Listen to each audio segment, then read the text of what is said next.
अंतर्राष्ट्रीय प्रतिष्ठा प्राप्त वैदिक जगत के प्रसिद्ध विद्वान आज हमारे बीच उपस्थित हैं। स्वामी जी न केवल विश्व प्रसिद्ध एवं प्रतिष्ठित सन्यासी हैं, ये विश्व प्रतिष्ठित संस्था वानप्रस्थ साधक आश्रम रोजड़ के सम्माननीय सचिव हैं।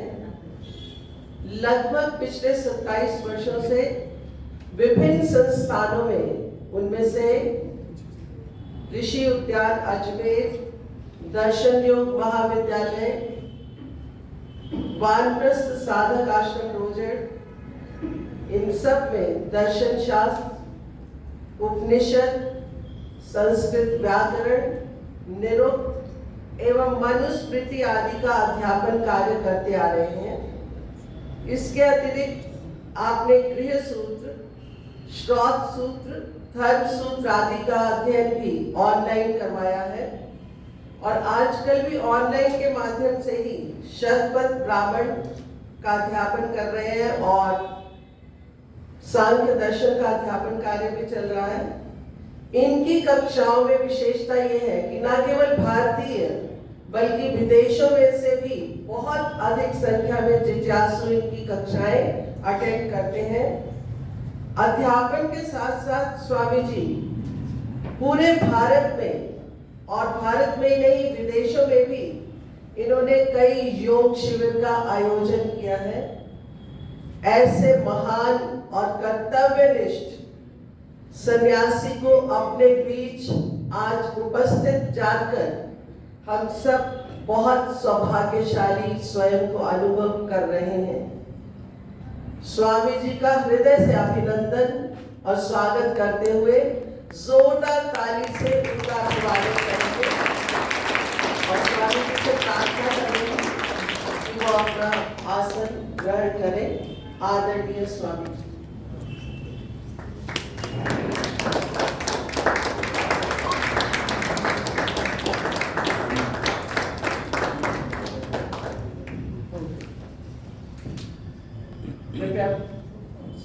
आपके सामने थोड़ा ध्यान कराने का प्रयास किया था, पर डिस्टर्बेंस बहुत ज़्यादा हुआ था तो अभी नहीं कर रहा हूँ। वो घंटियाँ बजने दीजिएगा, बाद में देखते हो सके लास्ट में देखता हूँ। तो आइए 3 बार ओम का उच्चारण करते हैं।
जीवन में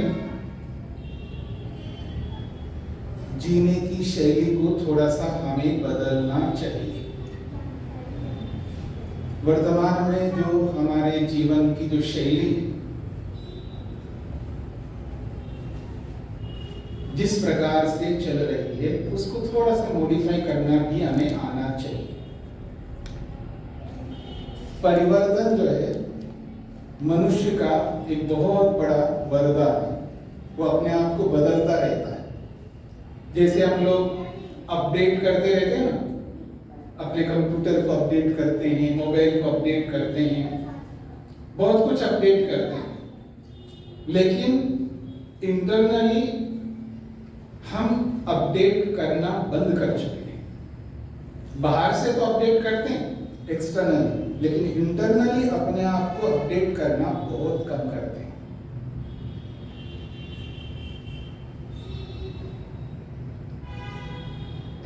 मैंने एक बात कही थी आपको, सीखना जो है, नॉलेज गेन करता है व्यक्ति, सीखता है, जानकारी प्राप्त करता है, इंफॉर्मेशन प्राप्त करता है। दो प्रक्रिया बताई मैंने आपके साथ, एक तो सुन करके और एक देख करके। आज हमारी जो जीवन शैली है वो दूसरों को सुना करके उसको शिक्षित करने की बहुत ज्यादा है। बताना चाहते हैं, सुनाना चाहते हैं। माँ अपने बेटे को, बेटी को सुनाती है, ऐसा कर, ऐसा कर, ऐसा कर, ऐसा कर। पिता भी, सास भी, बहू भी, सब गुरु भी, सब बताने में बहुत इंटरेस्टेड होते हैं, बोल करके उनको सिखाना चाहते हैं। मैं निषेध नहीं कर रहा हूं कि बोल करके नहीं सिखाना चाहिए, लेकिन वर्तमान में जो जीवन शैली हमारी चल रही है, हमारे बोलने से वो इरिटेट होने लगता है बच्चा, विशेषकर जो बच्चे होते हैं, उनको बोल करके हम इतना नहीं सिखा पाएंगे। वो देख करके सीखता है ज्यादा। जो बच्चे होते हैं वो ज्यादातर देख करके बहुत सीखता है, आपके बोलने पर उसका मन नहीं है। इसके लिए एक छोटा सा एग्जांपल दूंगा मैं।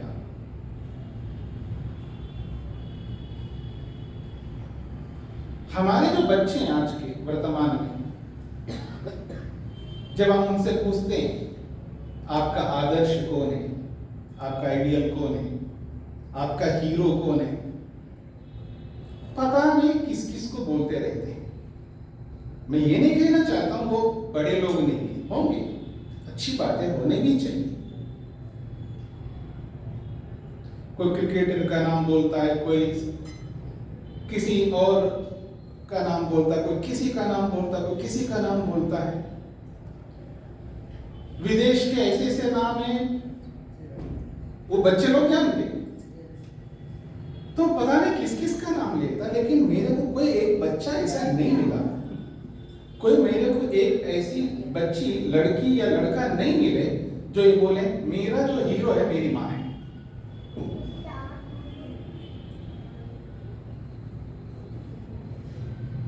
मेरा जो हीरो है वो मेरे पिता है।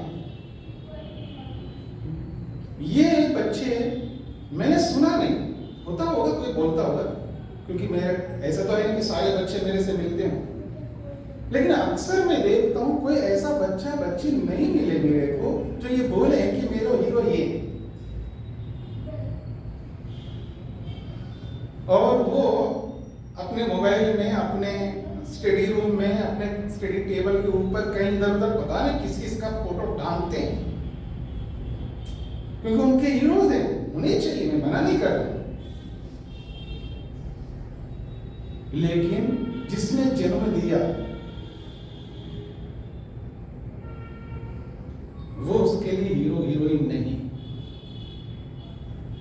और इसका रीजन कौन है? हमें। क्योंकि हम उनके सामने जो पेश होते हैं, अपने आप को जो प्रेजेंट करते हैं, हमारा जो टैलेंट है बताने में, करने में नहीं।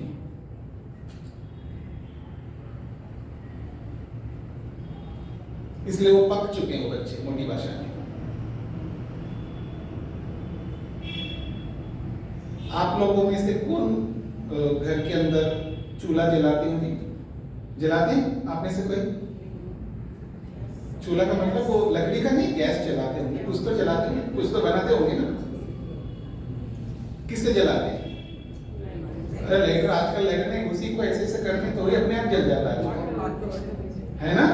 हाँ, आप सब जानते हैं। अगर वो जल नहीं रहा है उससे तो क्या करोगे?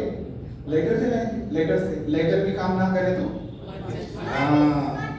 माचिस, देखो बोल रहा है। ये जो माचिस की तिल्ली होती है ना, दिस इज द एग्जाम्पल। माचिस की तिल्ली जो है पहले खुद को जलाती है, खुद जलती है, बाद में दूसरे को जलाती है। जो व्यक्ति खुद जला हुआ नहीं है खुद प्रकाशित नहीं है, खुद उज्जवल नहीं है, खुद ब्राइट नहीं है, वो दूसरे को क्या जलाएगा? वो दूसरे को नहीं जला सकता। इसलिए किसी भी बच्चे को बनाना है, उसका निर्माण करना है। आप निर्माण करते, मैं मना नहीं कर रहा। आप क्या निर्माण करते होंगे? उसको इंजीनियर बनाएंगे, उसको डॉक्टर बनाएंगे, उसको पता नहीं क्या क्या बनाते हैं। बहुत अच्छी बात है, जरूर है, वो भी एक निर्माण है, निर्माण का एक पार्ट है, सिक्के का वो एक पहलू है। लेकिन इतना ही निर्माण नहीं होता है, और वो उसका जो निर्माण आप करते हैं, उसका जो परिणाम है वो स्ट्रेस में आ रहा है।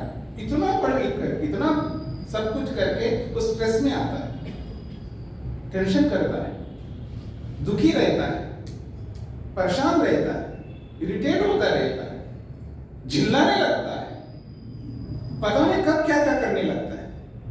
निर्माण आपने बहुत अच्छा किया है, केवल इतना ही निर्माण होता है। तो आपने ये निर्माण नहीं किया कि जीवन में कभी भी कुछ भी हो जाए तो शांत रहना, प्रसन्न रहना, निर्भीक रहना, स्ट्रेस में नहीं आना, हर सिचुएशन में अपने आप को बनाए रखना, सम रखना। इसका यदि हमने निर्माण नहीं किया बच्चे का, इसलिए नहीं किया क्योंकि खुद नहीं है ऐसे, खुद को जलाया नहीं है ऐसे, खुद का निर्माण नहीं किया। यदि जिस माँ ने, जिस पिता ने, जिस गुरु ने, जिस आचार्य ने स्वयं का निर्माण नहीं किया, वो दूसरों का निर्माण नहीं कर सकता। अगर वो कर रहा है आज निर्माण, वो एक पक्ष का कर रहा है, दूसरा पक्ष हमारा जीरो है, ना के बराबर है। इसलिए हमें दोनों पक्षों को देखना है। निर्माण वो भी है, वो भी आवश्यक है। आज के हिसाब से आपको बहुत कुछ, बहुत अच्छा एजुकेशन देना है आपको, उसके बिना वो जी नहीं पाएगा, संसार के साथ चल नहीं पाएगा, वो आवश्यक है उसके लिए। लेकिन वही आवश्यक मानते होंगे आप,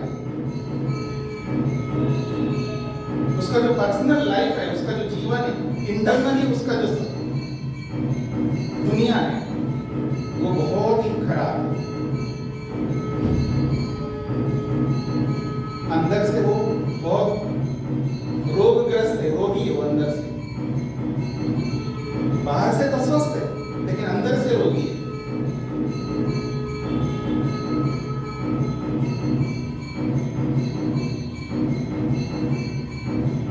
जब कुछ भी होता है ना हमारे जीवन में, कुछ भी, मान लीजिएगा उसका 2-4-5 करोड़ डूब गए, अब वो नॉर्मल नहीं रहेगा वो बंदा। हाँ जी, नॉर्मल नहीं रहेगा वो बंदा। जिसका 4-5 करोड़ डूब गए ना शेयर मार्केट में, या कैसे भी किसी को दिया होगा, डूब गए, अब वो नॉर्मल नहीं होता है। उसको कितना ही समझाओ, नॉर्मल नहीं होता। बार बार उसी को लेकर के स्ट्रेस में रहता है, परेशान रहता है, दुखी रहता है। वो जीवन में ये सीखा है। या कोई बहुत बड़ी डिजीज आ गई शरीर के अंदर, स्वयं में या परिवार में किसी का, वो नॉर्मल नहीं रहेगा बाद में। उसने जीवन में ये सीखा।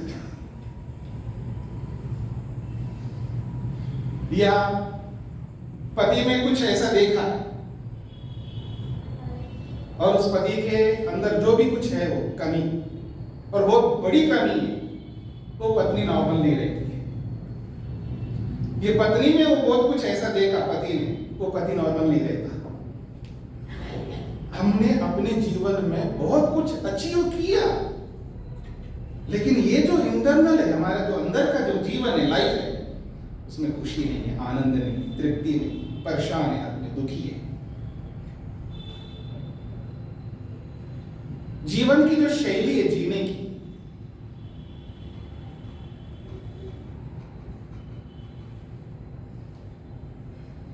आपको ऐसी ऐसी परिस्थितियां आपके जीवन में कभी ना कभी किसी न किसी हो गया होगा, गया, धक्का लगता है उसको, बहुत धक्का लगता है उसको, चाहे पैसे को लेकर के हो या संबंधों को लेकर के हो या किसी भी चीज को लेकर के बहुत बड़ा धक्का लगता है उस आदमी को, क्योंकि प्रिपेयर नहीं हुआ, अपने आप को प्रिपेयर करके रखा नहीं है। जीवन की जो शैली, जिस शैली में वो जी रहा होता है वो व्यक्ति, उसको एहसास नहीं है इन फ्यूचर में क्या क्या हो सकता है मेरे साथ, उसको एहसास नहीं है, कुछ भी हो सकता है उसको एहसास नहीं है। कभी आपने युधिष्ठिर का और यक्ष का संवाद सुना, बहुत पॉपुलर है, प्रसिद्ध है, प्रवचनों में लोग अक्सर सुनाया करते हैं। वो क्या सुनाते होंगे मेरे को पता नहीं, लेकिन मैं जो सुनाऊंगा ना वो आपके लिए सुनाऊंगा। क्यों? युधिष्ठिर से प्रश्न किया यक्ष ने, पहले सुना था कि भीम से किया, अर्जुन से किया, उससे सबसे किया, किसी ने उसको सटीक उत्तर नहीं दिया, ठीक आंसर नहीं दिया उसने। युधिष्ठिर का जब बारी आई तो उसके सामने उसने प्रश्न किया, यक्ष ने बहुत सारे प्रश्न किया, उन प्रश्नों में से एक प्रश्न मैं आपके सामने रखता हूं। वो ये प्रश्न किया, अहन्यहनि भूतानि गच्छन्ति हयमालयम् शेषास्थावरमिच्छन्ति किमाश्चर्यम् अतः परम्। संस्कृत की भाषा है, जैसे आजकल हम इंग्लिश में बात करते हैं ना, आप लोग जो इंग्लिश में बात करता है वो एक अलग आदमी होता है, जो हिंदी में बात करता है ठीक है आदमी है कोई आदमी है। मैं ये नहीं कहना चाह रहा हूँ इंग्लिश खराब होती है, मेरा ये मतलब नहीं है, लैंग्वेज होती है, कोई भी लैंग्वेज हो अच्छी बात है, लेकिन जब मेरे को समझना है ना कि ये इंग्लिश जानते नहीं जानते, अगर नहीं जानते तो मेरे को वो जो जानता है उसमें बात करनी होगी ना। तो पहले के जमाने में संस्कृत में बात करते थे सभी लोग। राजा भोज के समय में, राजा भोज का नाम सुना होगा, राजा भोज के समय में एक आदमी गए जुलाई के पास, वो जो कपड़ा बुनता है ना उसके पास कपड़े लेने के लिए। तो संस्कृत में उसने बोला, बड़ा पंडित था, संस्कृत के बहुत बड़ा पंडित, वो तो बेचारा काम करने वाला, कर्मकर जो आप बोलते लेबर जैसा काम करने वाला, जुलाई ना काम कर रहा है, उसने संस्कृत में कुछ बोला है, वो सब नहीं सुनाऊंगा मैं आपको, उसका भाव आपको हिंदी में बता रहा हूं। तो जब वो संस्कृत में उसने सुना, अपने आप को बहुत प्रकांड पंडित मानता था, तो उन्होंने जो भी बोला उसमें 5-6 दोष दिखा दिया, आपने ये गलती की है इस वाक्य में, इस सेंटेंस में, ये शब्द को ग्रामेटिकली उसने बता दिया, ऐसे गलतियां आपने की। उसको बड़ा आश्चर्य हुआ और गुस्सा भी आया, ये कल का आदमी, इसको कुछ आता जब, मैं तो बड़ा प्रकांड विद्वान हूं और लैंग्वेज में मैं क्या बोलता है एक्सपर्ट हूं, और ग्रामेटिकली उसने ये इतने सारे दोष बता दिया। उसने जाकर के राजा भोज को शिकायत किया, देखो ये आदमी मेरे को ऐसा क्या बोलते हैं। तो राजा भोज के बारे में भी आपने सुना, वो बहुत बड़ा पंडित था वो, उसने तो कम सुना है, मैं सुना था तो और 10 और सुना था, आपने इतनी गलतियां की। तो उस समय भाषा विज्ञान कितना श्रेष्ठ था संस्कृत का।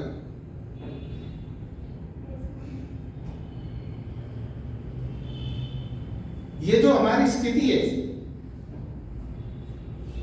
क्या बोल रहा था मैं, यक्ष और युधिष्ठिर का। तो उसने एक प्रश्न किया, अहन्यहनि भूतानि, अहनि भूतानि, अहन कहते हैं दिन को, अहन का अर्थ होता है दिन, अहनि प्रत्येक दिन, भूतानि हम सब मनुष्य, भूत कहते मनुष्य को। भूत का अर्थ कोई भी वस्तु होती है, कोई भी चीज होती है, जड़ हो चेतन हो, मेटेरियलिस्टिक हो नॉन मेटेरियलिस्टिक हो, उसको भी भूत कहा जाता है। तो हम सब भूत में आते हैं। तो अहनि भूतानि, प्रत्येक दिन मनुष्य गच्छन्ति जाते हैं। अरे अभी अभी तो मिल गया, गया चल बसा, मर गए। अरे कल तो मिल के आया था उससे, ठीक ठाक बना था वो आदमी, चला गया। ये भी गए, वो भी गए, वो भी गए, ये भी गए, ये भी गए, ये भी गए, वो भी गए, सब गए। तो रोज जाते हैं ना भगवान के पास शरीर छोड़ करके, अपने कर्मों को लेकर के जाते हैं, फिर अगला शरीर जो भी प्राप्त होगा उसको, तो रोज जा रहे हैं। पूरी दुनिया में कितने लोग जा रहे होंगे शरीर को छोड़ करके?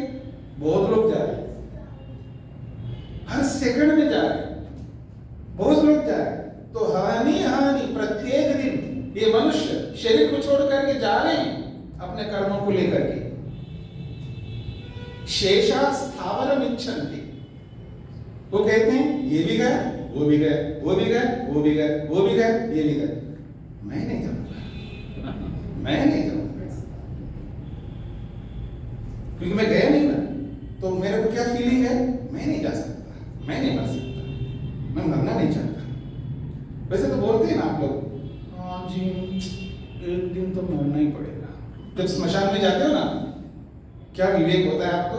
स्मशान में जब जाते हैं बहुत अच्छा विवेक होता है ना, हाँ जी एक दिन तो मरना ही है। और जैसे स्मशान से घर पे आएंगे ना, कोई बच्चा बोले हाँ जी मैं भी मरूंगा, चुप चुप चुप बोलना नहीं, उसको चुप करवा देंगे। मरने की बात नहीं कर सकते आप घर पे। क्यों नहीं कर सकते? स्मशान में तो कर सकते हो, घर में क्यों नहीं कर सकते? उसको रोकते हैं हम लोग, मरने की बात नहीं ले सकते आप। मॉम मॉम मैं भी तो मरूंगा नहीं थे, ऐसा नहीं बोलना, कभी मत बोलना, यही सिखाते ना आप लोग। तो रोज जा रहे मरते हुए, लेकिन जो मरा नहीं है वो कहता मैं नहीं मरूंगा। इससे बढ़कर दुनिया में कोई आश्चर्य नहीं। यक्ष ने पूछा है युधिष्ठिर से, ये युधिष्ठिर ये बताओ दुनिया में सबसे बड़ा आश्चर्य कौन है? तो यही सबसे बड़ा आश्चर्य है कि सब मरते जा रहे हैं लेकिन मैं नहीं मरूंगा, ये जो सोचता है व्यक्ति, ये सबसे बड़ा आश्चर्य है। युधिष्ठिर और यक्ष। अच्छा आपको पता है यक्ष कौन होता है जी? यक्ष कौन होता है और युधिष्ठिर कौन होता है? हाँ, जो युद्ध में स्थिर होता है वो युधिष्ठिर होता है, और यक्ष कौन होता है? मन होता है, मन। हमारा जो मन है उसका नाम है यक्ष। वेद में मन का एक नाम है यक्ष। कितने लोगों को पता है? हाथ खड़ा कर सकते हैं हाथ। इसका मतलब आप मंत्र पाठ नहीं करते होंगे, वेद मंत्रों का उच्चारण नहीं करते होंगे। यज्जाग्रतो दूरमुदैति दैवं तदुसुप्तस्य तथैवैति दूरंगमं ज्योतिषां ज्योतिरेकं तन्मे मनः शिव संकल्पमस्तु। इसमें तो यक्ष नहीं आया ना? किस मंत्र में आता है? यक्षमन्तः प्रजानां, ठीक है ना?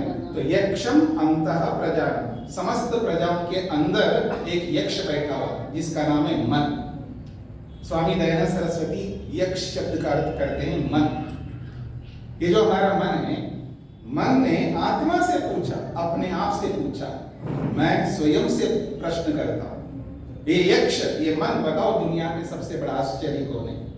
यही तो आश्चर्य है, सब मरते लेकिन मैं नहीं मरूंगा, मैं नहीं मरूंगा।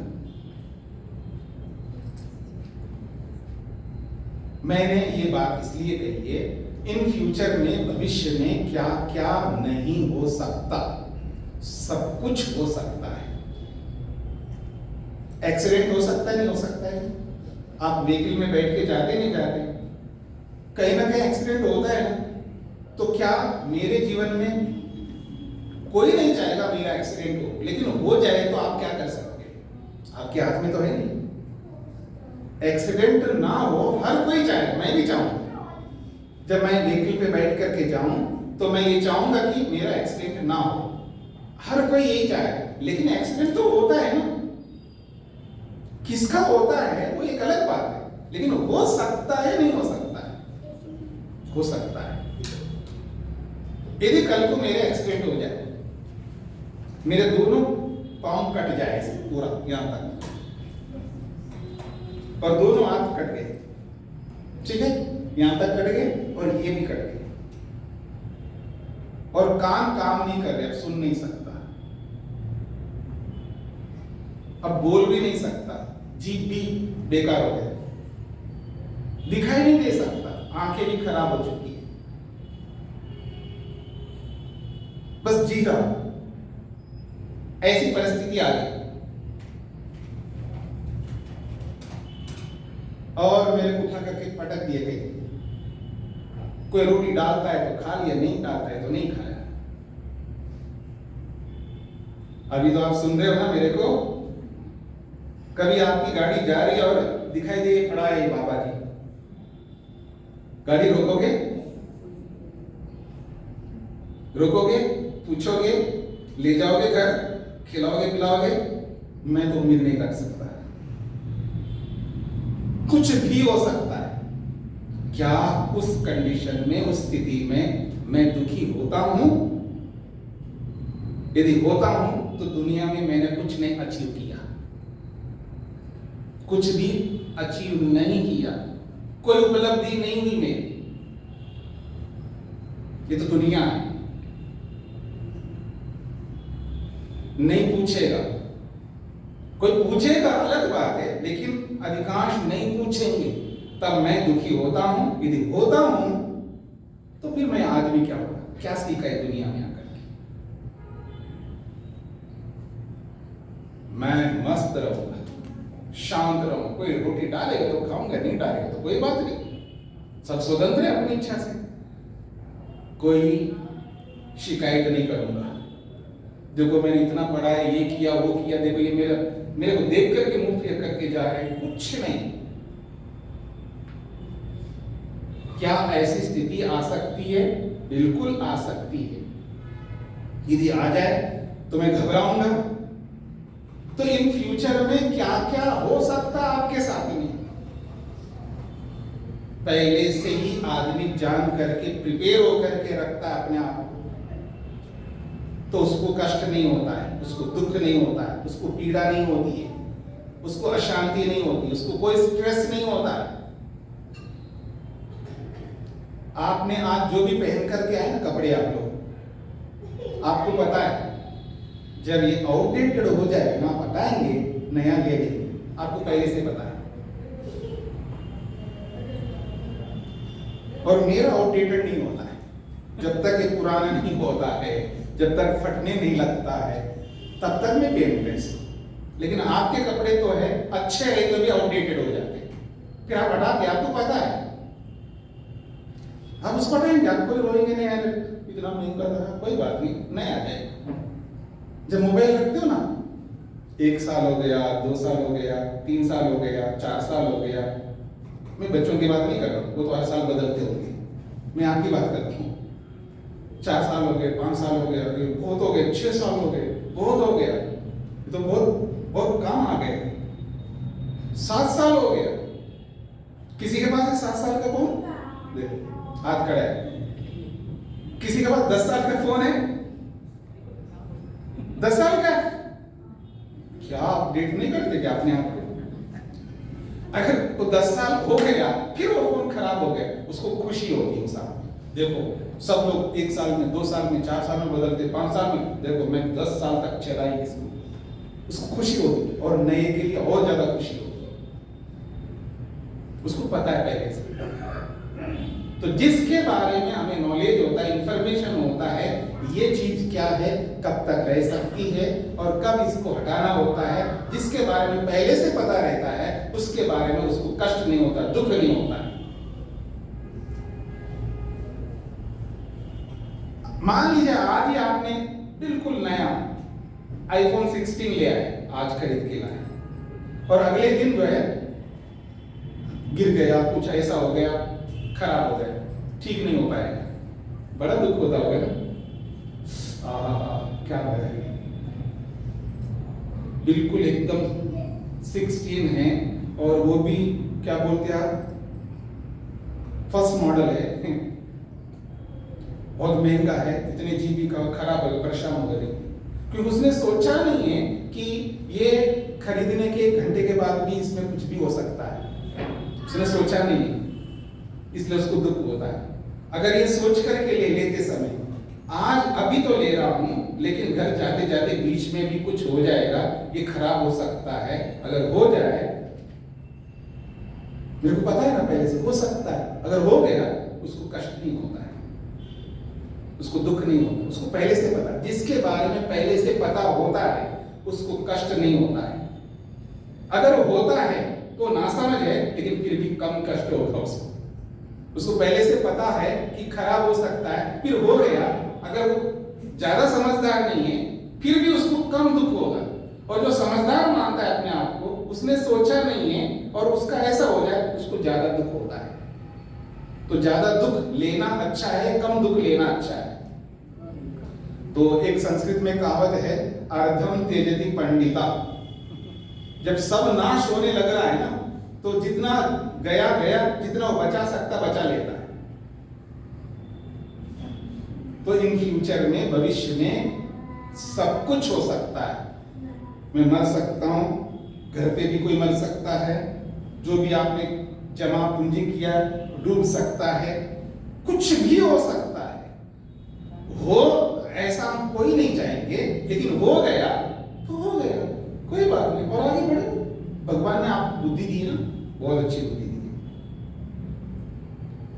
आए होंगे ना आप लोग अपनी अपनी गाड़ी में, किसी की बड़ी गाड़ी होगी, बड़ी मतलब महंगी गाड़ी होगी, किसी की सस्ती गाड़ी होगी, किसी का मीडियम गाड़ी होगी, ठीक है। अब यहाँ से उठ करके जाएंगे, सेफ्टी का उस पर बहुत सारे, बड़ी गाड़ी मतलब सेफ्टी का बहुत अच्छे होता है ना, उसके अंदर हो गया उसका कचुम्बर, आप कुछ नहीं हुआ, आपको कुछ नहीं हुआ, कोई बात नहीं, नई गाड़ी आ जाएगी, नई गाड़ी आ जाएगी। आपकी बहुत बड़ी गाड़ी, जितनी बड़ी गाड़ी उसको वैसे ही रखता है वो आदमी, उसका मालिश करता रहता है, करवाता रहता है, तो उसको एकदम चमचमा रखता है, उसका टेक केयर बहुत अच्छे ढंग से करता है, गाड़ी का, कपड़ों का, इवन जूते चप्पल सैंडल का, मकान का, उसका, इसका, सबका बहुत अच्छे देखभाल करता है। इसका, इस शरीर का कितना करता है। देखिए, इंफॉर्मेशन के अकॉर्डिंगली आप बहुत कुछ जानते होंगे शरीर के ऊपर, लेकिन जितना शरीर को ढंग से रखना प्रैक्टिकली वही कर सकता है जो इसका वैल्यू समझता है। जिसे गाड़ी का वैल्यू पता है, मकान, आप किसी से भी, आप में से किसी से, अजय आपकी गाड़ी पता नहीं बेटे ने खरीदा है, मेरे को नहीं पता, लेकिन अंदाजा तो बता सकती हूँ मैं, ये बता सकता हूँ इतनी की हो, तुरंत वैल्यू बता देगी। माँ हो, पिता हो, बच्चा हो तो तुरंत बता देगा, मकान तुरंत बताएगा, जमीन का वैल्यू, सबका वैल्यू पता है, लेकिन अपने शरीर का वैल्यू नहीं पता है। जिसको पता है वो बहुत अच्छा ढंग से रखेगा, लेकिन उसको ये भी पता होना चाहिए कि शरीर में कुछ भी हो सकता है, कुछ भी हो सकता है, इन फ्यूचर में, भविष्य में कुछ भी हो सकता है, ये उसको पता रहना चाहिए। अगर नहीं रहेगा वो दुखी हो जाएगा। तो जो भी हमने इकट्ठा किया एक्सटर्नली, उसके बारे में सब सोच करके चलिए।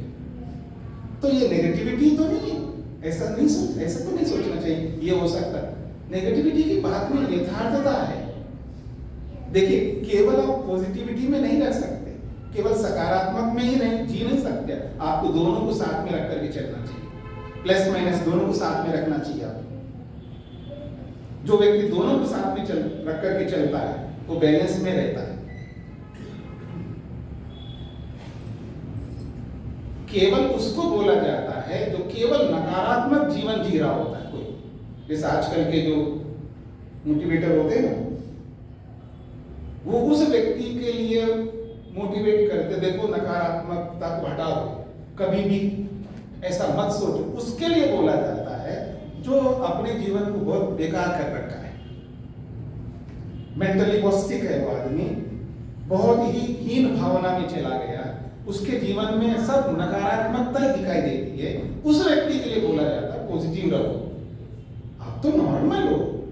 एबनॉर्मल के लिए बोला जा सकता है कि आप पॉजिटिविटी में रहो, लेकिन नॉर्मल लोगों के लिए नहीं बोल सकता आप पॉजिटिव में रहो। आपको दोनों को रखना होगा, माइनस प्लस को दोनों को साथ में लेके चलना होगा। केवल अच्छा ही सोचो और कल बुरा हो जाए तो परेशान हो जाओ। तो जीने की ये शैली है। मेरे को पता होना चाहिए, हर छोटे बच्चे से भी पता होना चाहिए कि मैं पैदा हुआ हूं तो मानूंगा, इन हुआ है तो आउट होगा, प्रवेश हुआ है तो आपका निष्कासन भी होगा। हर बच्चे को सिखाना चाहिए, हर चीज सिखानी चाहिए, ताकि उसको बचपन से उसका बैकग्राउंड बहुत अच्छा बने। और सिखाना बोल करके कम सिखाना चाहिए। स्पेशली बच्चों के लिए बोल करके कम सिखाना चाहिए। वो बच्चे हमें देख करके ज्यादा सीखें। अगर किसी भी बच्चे को अच्छा बनाना चाहते हैं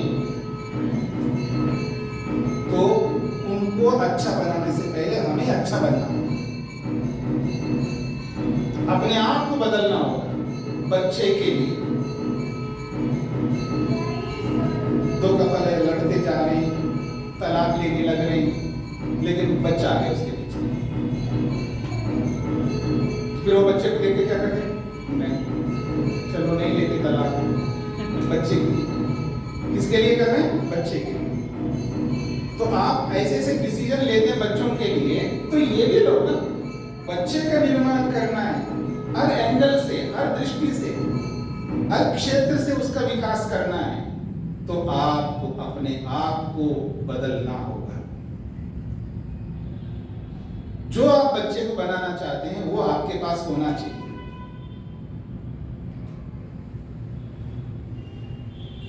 हम मटेरियलिस्टिक दुनिया की दृष्टि से बहुत कुछ सिखा सकते हैं, आपके अंदर वो एबिलिटी है, लेकिन नॉन मेटेरियलिस्टिक दृष्टि से आपको पहले स्वयं को बनाना होगा, स्वयं को शांत करना होगा, स्वयं को तृप्त रखना होगा, स्वयं को एक्सपेक्टेशंस को हटा करके कम से कम अपेक्षाओं को रख करके अपने आप को ऐसा कुंदन बनाना होगा।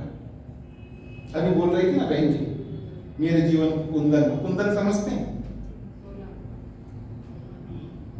कुंदन का मतलब होता है एक आभूषण होता है, कान में टांग ऐसे लटकता है, उसके अंदर बहुत कलाकारी होती है, बहुत ही अच्छा माना जाता है। वो है निर्माण। जैसे उसका निर्माण सुनार करता है, ऐसे हम बच्चों का निर्माण कर सकते हैं पहले अपने आप।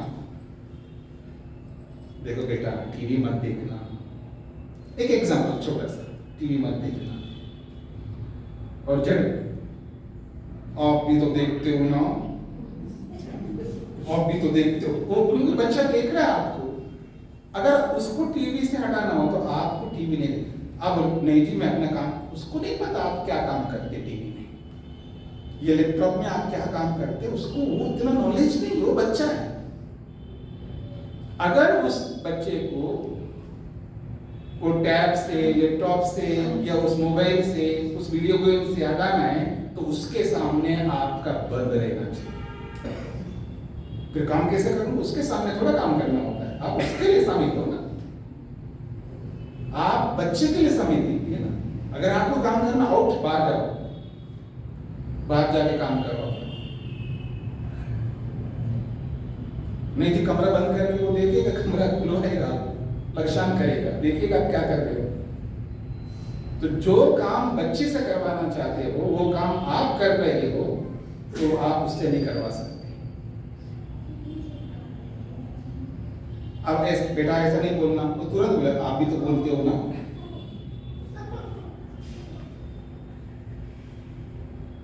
निर्माण जो होता है स्वयं से होता है। पहले अपना निर्माण करो, फिर बच्चे का निर्माण करो।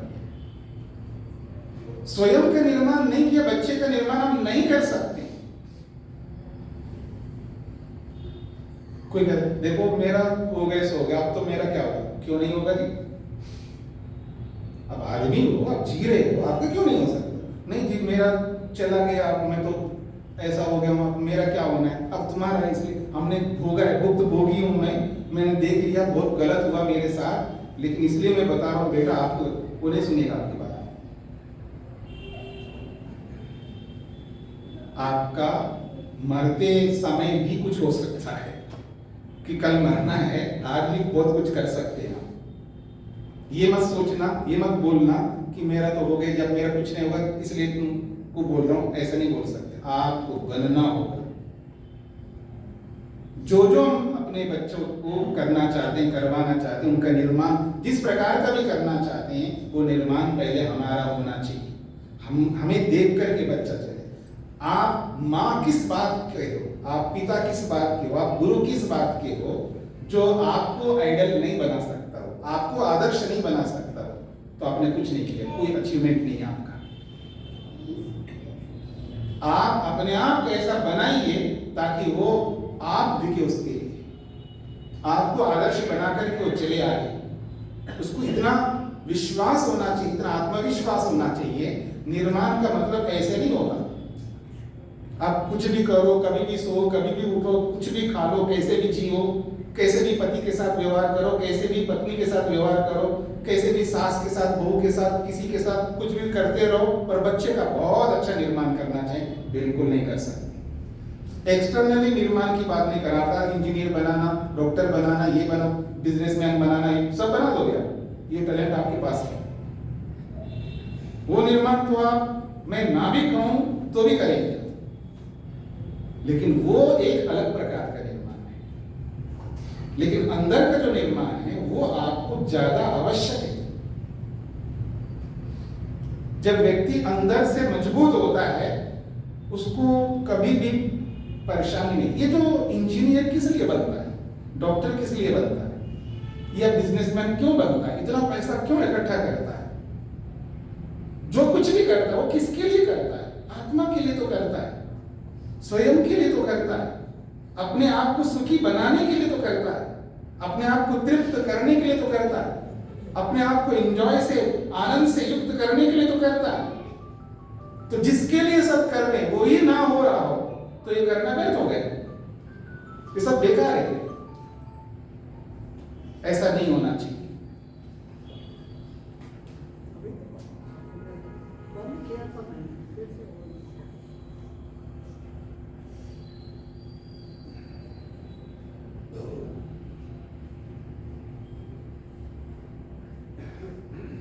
व्यवधान होता है।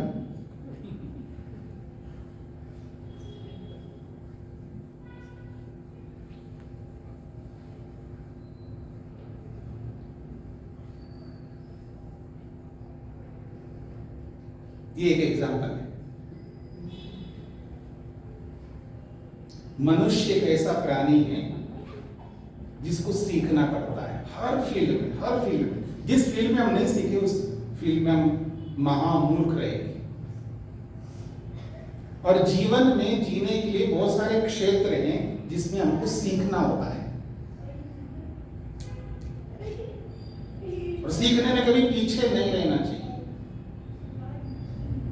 मेरे को आता नहीं है ये सोच करके जिएंगे तो बहुत मुश्किल होता है। यदि कोई व्यक्ति भगवान का दर्शन करना चाहता हो, मैं आपसे पूछ सकता हूं, आप में से कौन इंटरेस्टेड है कि भगवान का दर्शन करो? हाथ खड़ा करना। नहीं, सब नहीं होते, इसलिए मैं हाथ खड़ा करवा रहा हूं। अगर सब होते तो हाथ क्यों खड़ा कराओ? सब नहीं होते। देखिए, चाह, अभिलाषा, तमन्ना, इच्छा सबकी है ना।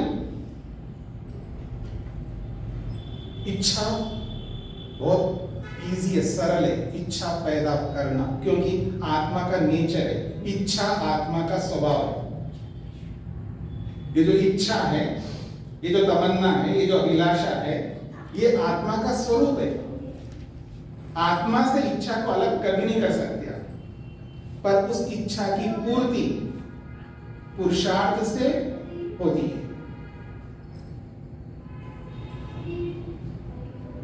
अगर मैं आपको बोलूं जी कुछ मेरे पास 2-4 ट्रकों में बहुत बोरियां भरी हुई हैं, 500 के नोट हैं। आपको जितना चाहे गिन के लेना होगा, एक एक गिन करके लेना है आपको, फ्री। आप जितना ले सकते ले लो। तो क्या करेंगे आप? गिनेंगे ना, गिनेंगे, खूब गिनेंगे। जितना ज्यादा गिनोगे उतना ज्यादा लोगे आप, होड़ लग जाएगी वहां पर।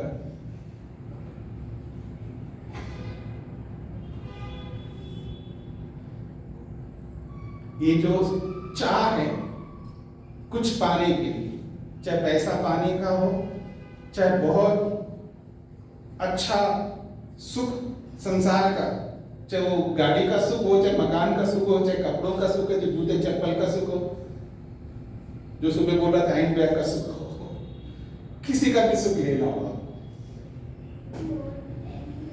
उसकी इच्छा हमारे में है, ये अलग बात है जी। ये मैं 19 करोड़ की तो नहीं बोलूंगा, 5 लाख का ये बैग है, शायद आपके पास, किसी के पास होगा और किसी के पास नहीं है।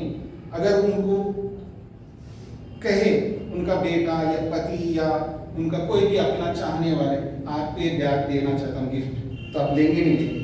आपको नीड है, जरूरत है, आपको कोई बैग रखना है, माँ हो, बहन हो, कहीं जाना आना है आपको, हैंड बैग तो चाहिए होता आज के जमाने में। 5 लाख का, बहुत छोटा सा बोल रहा हूँ, 5 लाख का, 10 लाख का, 20 लाख का, 50 लाख का, करोड़ का, अगर आपको फ्री मिल जाए, फ्री का मतलब है बेटा गिफ्ट कर रहा हो, पति गिफ्ट कर रहा हो, तो आप लेंगे नहीं लेंगे? चाह है,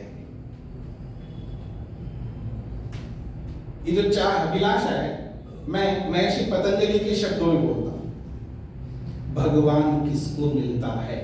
आप सबने हाथ, किसी ने हाथ खड़ा किया, किसी ने नहीं किया, तो उसके अंदर से जरूर है कि मैं क्या हाथ खड़ा करूं, मैं भी चाहूंगा या चाहूंगी, लेकिन हाथ भले नहीं खड़ा किया।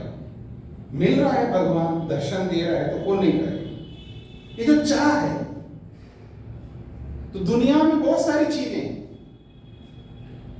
जिनके प्रति हमारी अभिलाषा है, ये अलग बात है, मेरे अंदर वो एबिलिटी है, उसको मैं पा नहीं सकता, मेरे में इतना सामर्थ्य नहीं, उसको मैं अपना नहीं सकता, लेकिन चाह तो है। दुनिया में भोगने योग्य बहुत कुछ है, जिनको हमने बहुत कुछ भोग लिया है, उसको दोबारा भोगने की चाह है।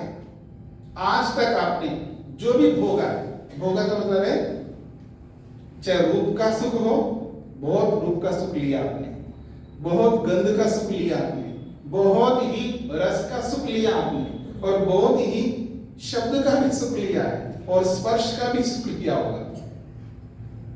बहुत कुछ भोगा है आपने। जिन भोगे हुए को दोबारा भोगने की चाह आपके अंदर है, ये नहीं हो सकता आपके अंदर वो चाह नहीं। वो मॉडिफाई करके भोगना जरूर चाहिए, उसी रूप में भोगना भले नहीं चाहते हो, लेकिन थोड़ा सा उसको बदल करके भोगना जरूर चाहिए। चपाती रोटी खाई आपने? रोज चपाती नहीं, उसको थोड़ा चेंज करते हैं ना, तो चेंज करके खाते हैं आप। अनाज तो वही है, अब कितना ही उसके अंदर चेंजेस करके खाएंगे तो वही आप।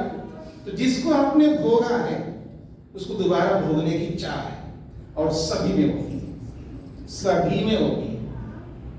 ये एक प्रकार की चाह है, इसको कहते हैं दृष्ट, अर्थात जिसको हमने अनुभव किया। और कुछ ऐसे हैं जिनको आज तक अनुभव नहीं किया, लेकिन सुना जरूर है।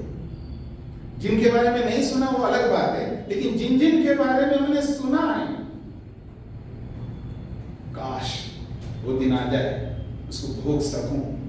और वो परिस्थिति, वो सिचुएशन यदि कोई आपको अनायास उपलब्ध करा दे, आपके सामने रख दे, जिसको आप भोगना चाहते हैं लेकिन भोग नहीं पाए, रीजन कोई भी हो, लेकिन वो सिचुएशन आपके सामने आए जिसको अब तक भोगा नहीं, बहुत बड़ी चीज है, भोगने योग्य है, तो आप भोगेंगे नहीं? भोगेंगे। तो एक होता है जिसको हमने भोगा है, उसको दोबारा भोगने की चाह। एक वो है जिसको कभी भोगा नहीं, केवल सुना है, केवल मात्र सुना है।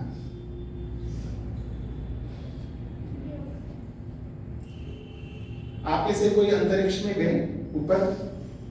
क्यों जी? सुना है ना, अंतरिक्ष में भी जाते, सुना है ना? आपको प्रोवाइड कर दूं मैं? कोई जाना चाहे आप में से? नहीं चाहेंगे? ऐसे बोल रहे हो, लेकिन वो सिचुएशन जब आपके सामने क्रिएट हो जाए ना, जरूर आप चाहोगे। यानी आप किसी को डर लगता है ना, आपके सारे डर को, आपके सारे कारणों को हटाएंगे हम लोग, तब तो जरूर जाएंगे आप। ऐसा नहीं हो सकता।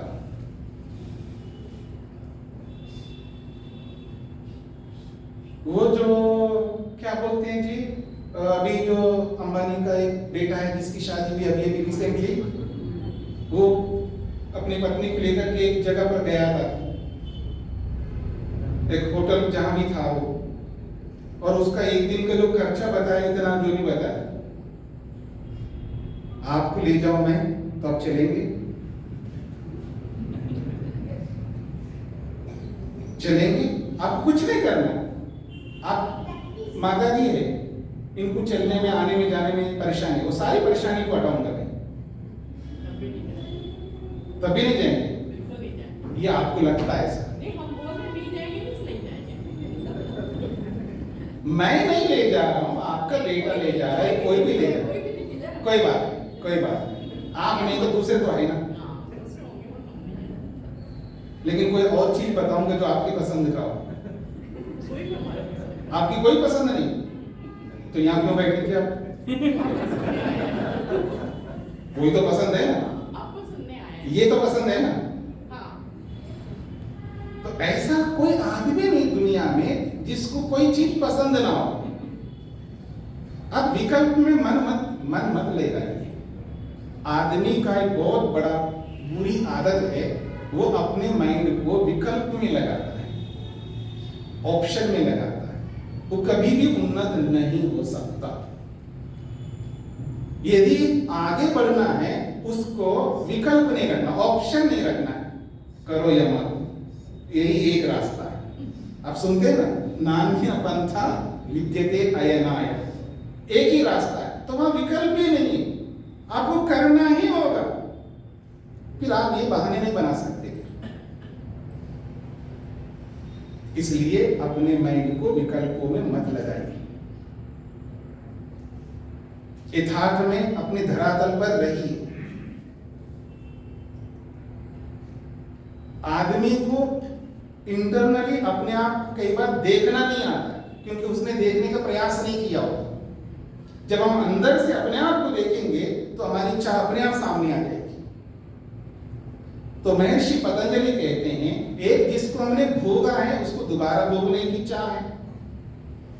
यह अलग बात है, जिसको भोगने की चाह मेरे में, वही चाह आप में नहीं होगी, दूसरे को भोगने की चाह होगी, किसी तीसरे को भोगने, क्योंकि सबकी वैरायटीज अलग अलग है, सबकी आकांक्षाएं अलग अलग है, सबकी इच्छाएं अलग अलग प्रकार की, पर इच्छा है भोगने की। भोगने की चाह सबके अंदर है।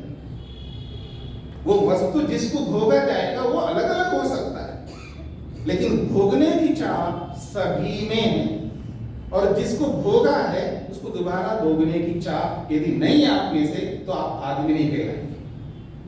हाँ, जिसको आपने भोगा और उसको दोबारा भोगने की चाह आप में नहीं है, इसका मतलब आपने अपने आप को पहचाना नहीं, अपने आत्म स्वरूप को पहचाना नहीं, ये माना जाएगा। अब नॉर्मल नहीं, एबनॉर्मल है, ऐसा माना जाएगा।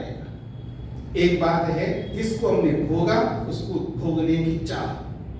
दूसरी बात, जिसको हमने कभी नहीं भोगा और अवसर प्रदान करने वाला कोई रहे हमारे सामने और वो अवसर दे, आप इसको भोग सकते, बिना भोगे हम नहीं रहेंगे, भोगेंगे।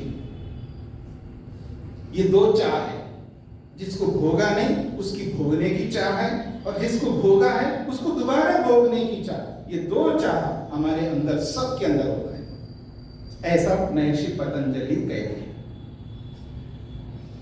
अब इन दोनों चाहों को जो ब्रेक करता है, इनको रोकता है,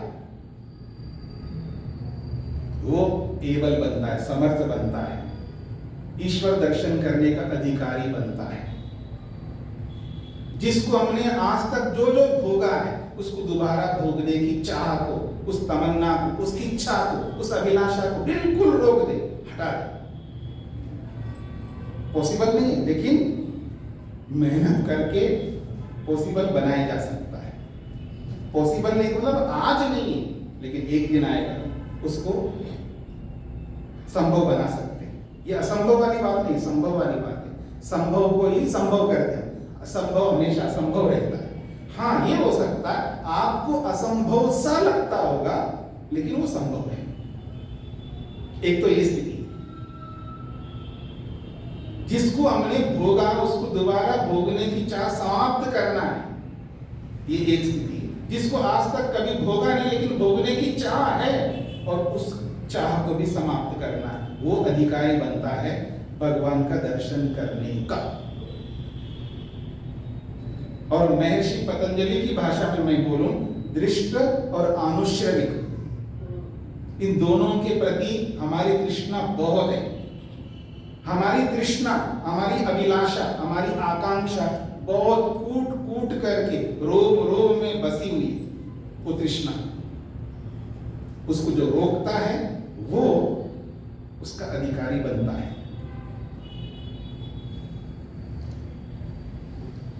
दूसरी बात मैं आपके सामने कहना चाहूंगा, हम सब वेद को मानते हैं। कितने लोग हैं आप में से जो वेद को मानते हैं? सभी मानते हैं? अच्छा, सभी मानते हैं, बहुत अच्छी बात है। आपके घर में क्लेश करने आया हूं मैं, याद रखना। आपके घर में क्लेश करने आया हूं। हाँ, वेद को सभी मानते हैं। तो भगवान ने कुछ व्यवस्था दी हम सबके लिए जीने के लिए। और आप ये भी बोलते होंगे वेद सब सत्य विद्याओं का पुस्तक है, ये बोलते हैं ना आप लोग? अच्छा, वेद हमारा परम धर्म है, ये बोलते हैं आप। तो वेद का अनुसरण करना चाहिए हम सबको या नहीं? करना चाहिए ना। तो वेद में भगवान ने एक व्यवस्था दी है जीने के लिए और ईश्वर तक पहुंचने के लिए, ईश्वर का दर्शन करने के लिए, ईश्वर का साक्षात्कार करने के लिए एक व्यवस्था दी है। और उस व्यवस्था का जो पालन करता है वो ईश्वर दर्शन कर सकता है। और उस व्यवस्था का जो भी पालन नहीं करता है वो अपने आप को कुछ भी मानता होगा, कुछ भी मान ले वो अपने आप, वो कभी भी ईश्वर का दर्शन नहीं कर सकता। जो ईश्वरीय व्यवस्था का पालन नहीं करने वाला व्यक्ति कभी भी वो उस ईश्वर का दर्शन नहीं कर सकता। वो कितनी बड़ी बातें करता है। उसने एक व्यवस्था दी, बहुत इजी सरल व्यवस्था है। एक होता है विद्यार्थी का स्टूडेंट लाइफ, आश्रम व्यवस्था, ब्रह्मचर्य आश्रम। और दूसरी एक व्यवस्था दी है गृहस्थ आश्रम। और तीसरी एक व्यवस्था दी है वानप्रस्थ आश्रम। चौथी एक व्यवस्था दी है संन्यास आश्रम। इनमें से गुजरना होगा। और आप में से कितने लोग हैं इस व्यवस्था का पालन नहीं करते? आप अपने आप को देखिएगा। आपके जो भी कारण होंगे आप जाने, मैं उन कारणों को सुनना पसंद नहीं करूंगा। होंगे आपके पास 50 कारण होंगे। आप एक बात बताइए कि आपका बच्चा है, छोटा बच्चा, जैसे ये बच्चा है इनका छोटा बच्चा, उसको एक बहुत अच्छे स्कूल में एंट्री करवाना है, लेकिन हो नहीं रही, एंट्री नहीं हो रही, तो खाली हो रही। कोई बात नहीं, पढ़े नहीं पढ़े तो घर में सही, ऐसा कहेंगे क्या? नहीं कहेंगे। उसको एक न प्रकार में जिस किसी भी रीति से कुछ भी लगा करके उसको उस अच्छे स्कूल में एंट्री करवाएंगे या नहीं करवाएंगे? करवाना ही होगा। देयर इज नो ऑप्शन, कोई विकल्प नहीं। इसमें विकल्प नहीं। 4 आश्रमों में एक ऐसा आश्रम है जिसका कोई विकल्प नहीं, उसे विद्यार्थी बनना ही होगा। There is no option.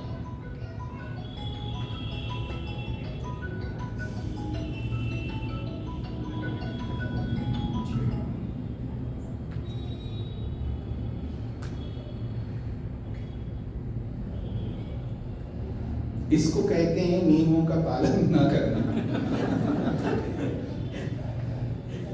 जो व्यक्ति मनुष्य के नियम में नहीं रह सकता वो व्यक्ति ईश्वरीय नियम में कभी नहीं रह सकता।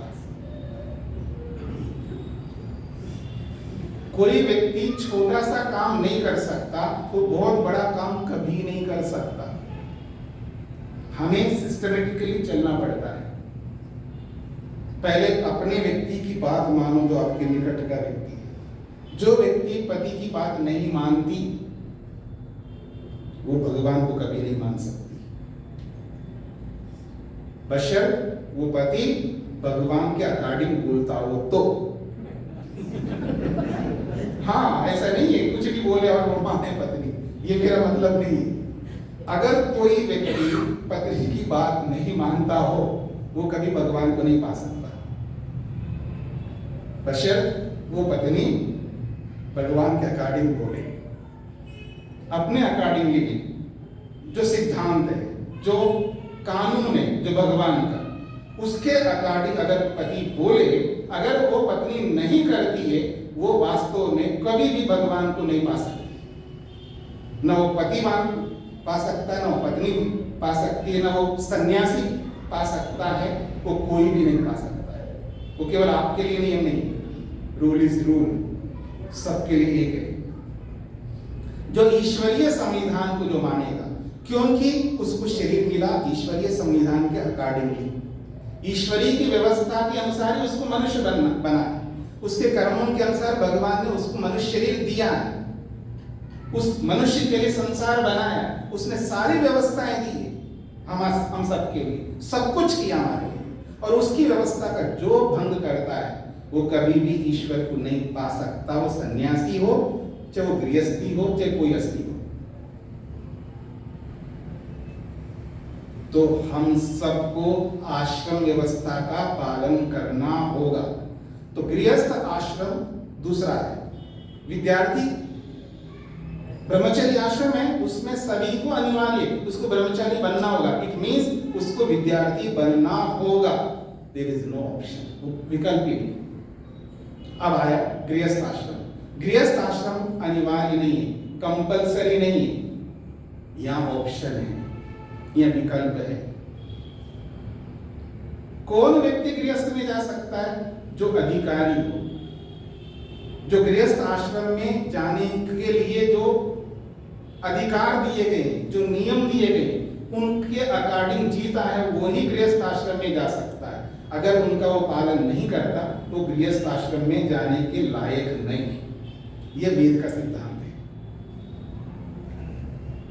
तो गृहस्थ आश्रम विकल्प है, वह ऑप्शन है। अब आते तीसरे आश्रम, वानप्रस्थ आश्रम।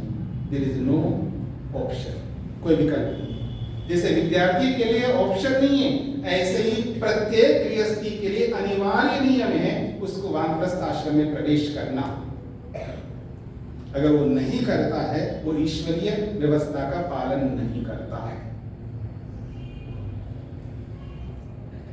फिर चौथा आश्रम है संन्यास आश्रम। यहां भी विकल्प है, यहां अनिवार्य नहीं। जैसे गृहस्थी बनने के लिए बहुत बड़ी योग्यता चाहिए, उसका अधिकारी चाहिए। हर कोई हाँ जी जॉब लग गया शादी कर लेते हैं, हाँ जी मैं फाइनेंशियली सेटल हो गए इसलिए शादी करते हैं, ये कोई नियम नहीं है गृहस्थी बनने के लिए।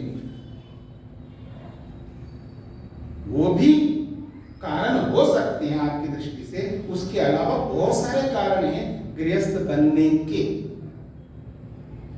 तो जैसे गृहस्थी बनने के लिए बहुत सारे नियम हैं, उसको अधिकारी बनने पर ही गृहस्थ आश्रम में प्रवेश कर सकता है, सेम टू सेम सन्यास बनने के लिए भी वैसे ही नियम हैं। अगर वो नियमों का पालन कर सकता है तो सन्यासी बन सकता है। ऐसे कपड़े रंग करके कोई भी सन्यासी नहीं बन सकता।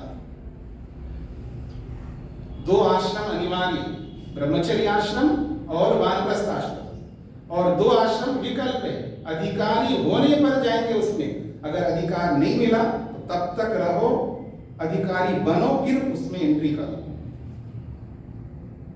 तो आश्रम व्यवस्था का पालन करना हम सब वेद को मानने वालों के लिए अनिवार्यता है, ये आपको सोचना होगा। रही बात आपके रीजंस, मेरे को नहीं देखना, आपके पास 50 रीजन होंगे, ये कारण है, ये कारण इसलिए नहीं जा रहे। उन कारणों को देख करके नियम का उल्लंघन नहीं कर सकते आप। जैसे मैंने बच्चे के लिए बोला कि आज क्या करके एंट्री नहीं मिल रही स्कूल में, तो आप कुछ भी करके, क्योंकि आपके पास विकल्प ही नहीं, उसको तो स्कूल में भेजना है, अच्छे स्कूल में भेजना है आपको। तो जैसे उसको भेजने के लाख यत्न करते हो, एडी से चोटी तक आप मेहनत करते हो, इसके लिए भी करो। आश्रम व्यवस्था का पालन करना, बहाने मत बनाओ। आजकल कहाँ जंगल है जी, आजकल कैसे आश्रम है जी, कुछ नहीं देखना। जब अच्छा स्कूल नहीं होता है ना, तो क्या करता है, अच्छा स्कूल बनाता है। जब अच्छा स्कूल नहीं होता है तो उसको डोनेट करता है कि ये होना चाहिए, मेरे बच्चा यहाँ पढ़ रहा है, यहाँ आपके पास ये कमी है, ये होना चाहिए, वो होना चाहिए, सब प्रोवाइड कर देते उसको, स्कूल को चमका देते। तो ऐसे यहाँ पर भी आपको करना होगा। आश्रम व्यवस्था का पालन करना प्रत्येक मनुष्य का परम कर्तव्य है। यही वेद सत्य विद्याओं का पुस्तक है, यही हमारा परम धर्म है। हमें आश्रम व्यवस्था का पालन करना है, उसका उल्लंघन नहीं करना है।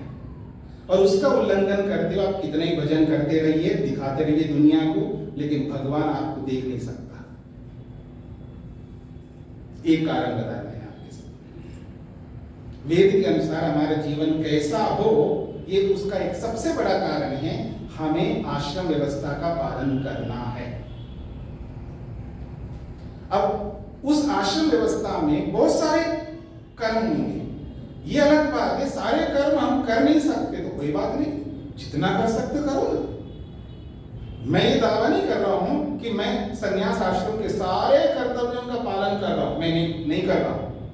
मेरे में एबिलिटी नहीं है, सामर्थ्य नहीं है, मैं बहुत कमजोर आत्मा हूं, मेरे में इतना सामर्थ्य नहीं, सारे नियमों का पालन कर रहा हूं, मैं बिल्कुल नहीं कर रहा हूं।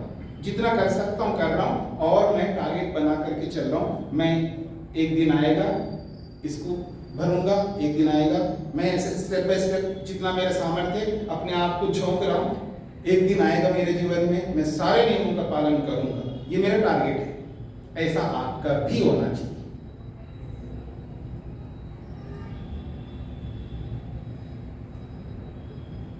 कोई आज ही सत्यवादी नहीं बनता है, उसको सत्यवादी बनने के लिए जीवन लगता है। तो इसलिए मैं आप सबसे कहना चाहूंगा, जो मोटे मोटे नियम है पहले उनका तो हम पालन करें। एक बात जरूर कहना चाहूंगा आपको, हमारे जीवन में दो लिस्ट है, दो पर्चियां हैं।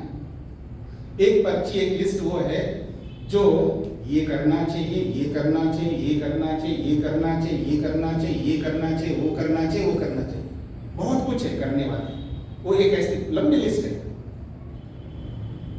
लेकिन हम नहीं कर सकते क्योंकि हमारे पास उतना नॉलेज नहीं है, हमारे पास उतने साधन नहीं है, ना हमारे में उतनी एबिलिटी है, हम नहीं कर सकते। एक बहुत लंबी लिस्ट है, करना सबको चाहिए लेकिन हम नहीं कर सकते उसको, लंबी लिस्ट है। एक दूसरी लिस्ट है, ये भी करना चाहिए, ये भी करना चाहिए, ये भी करना चाहिए, वो भी करना चाहिए, वो भी करना चाहिए, ऐसी वो भी बहुत लंबी लिस्ट है।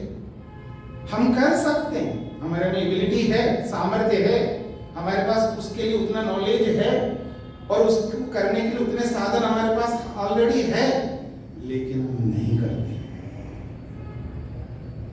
और हम इतने होशियार हैं, इतने एक्सपर्ट्स हैं, हम हमेशा इन दो लिस्ट में से वो लिस्ट उठाते हैं जिसको हम कर नहीं सकते, उसको लेकर के घूमते रहते हैं, और जो कर सकते हैं उस लिस्ट को उठाते हैं। हमें समाधि लगाना चाहिए नहीं लगाना चाहिए, बोलिए? हमें समाधि लगाना चाहिए, ईश्वर का दर्शन करना चाहिए नहीं करना चाहिए, लेकिन हम नहीं कर सकते। क्यों? उतना नॉलेज नहीं है हमारे पास। ये लिस्ट है ना, एक लिस्ट में एक काम बता दिया आपने। हमें वैराग्य को प्राप्त करना चाहिए, करना चाहिए नहीं करना चाहिए, पर आप नहीं कर सकते क्योंकि उतनी योग्यता नहीं है। ऐसे बहुत लंबी लिस्ट है जो हम नहीं कर सकते। छोटा सा एग्जाम्पल, एक पति यहां खड़े हो जाए, बहुत कम लोग हैं यहाँ पर, एक पति यहां पर खड़े हो जाए और उसके सारे जानने वाले भी सारे, और वो बोले मैं बहुत झूठ बोलता हूं अपनी पत्नी से, बोल सकता है? एबिलिटी नहीं है उसके पास, सामर्थ्य नहीं। लेकिन एक दिन आएगा, एक दिन ऐसा दिन आएगा तो सब कुछ बोल सकता है, उसको कोई डर नहीं लगता है। वो जैसा अंदर से वैसा वो उड़ेल सकता है सबके सामने। ये तो बहुत कम लोग हैं, पूरी दुनिया का साथ शेयर कर सकता है।